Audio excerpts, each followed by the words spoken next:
नमस्कार, मी नेहा। आज आपण करणार आहोत गुळाचा पौष्टिक शिरा। यासाठी आपण एक मोठी जाड बुडाची कढई गॅसवर तापवायला ठेवली आहे। त्याच्यात 3 टेबलस्पून मी साजूक तूप घेतलेला आहे। तूप चांगलं वितळल्यानंतर आपण त्यात जाड रवा घेणार आहोत।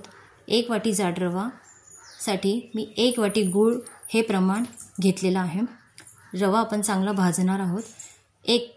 हा जसं ग्लासचं माप बघताय तसे 2 ग्लासभर मी पाणी घेतलं आहे। त्यात पाव कप दूध टाकलं आहे आणि जी गूळ पावडर घेतलेली आहे ती मी त्याच भांड्यामध्ये ओतणार आहे आणि ते सगळं मिश्रण एका साईडला मी तापवायला ठेवलं आहे। तुमच्याकडे जर गूळ घरातला अवेलेबल असेल कुठलाही तो वापरू शकता। मी यासाठी पितांबरीचा गूळ पावडर वापरला आहे। तुम्ही बघू शकता रवा छान खरपूस भाजलेला गेला आहे। त्याचा कलर लालसर सुरुवात झाली आहे।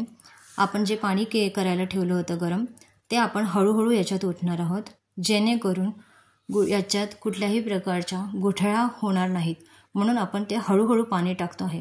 एक आच लागल्यानंतर आपण त्याच्यावर झाकण ठेवून देणार आहोत। 1-2 मिनिटांनी त्याच्यात आपण राहिलेलं सगळं पाणी हळूहळू ओतणार आहोत। जो रवा आहे तो सगळं पाणी आतमध्ये शोषून घेतो। 2 मिनिटाची त्याला आच लागू द्यायची झाकण ठेवून। त्यानंतर रवा चांगला फुलला गेला आहे। बदामाचे काप केले होते मी, ते बदामाचे काप सगळ्यात शेवटी टाकणार आहे आणि वेलची पावडर पण सर्वात शेवटी टाकून घ्यायची। तो चांगला हलवल्यानंतर आपला गुळाचा शिरा छानपैकी तयार आहे, तुम्ही बघू शकता। जर तुम्हाला ही रेसिपी आवडली असेल तर मला प्लीज लाईक, शेअर आणि सबस्क्राईब करा आणि प्लीज मला कमेंट बॉक्समध्ये नक्की सांगा तुम्हाला कसा वाटला शिरा। थँक्यू। काय झालं?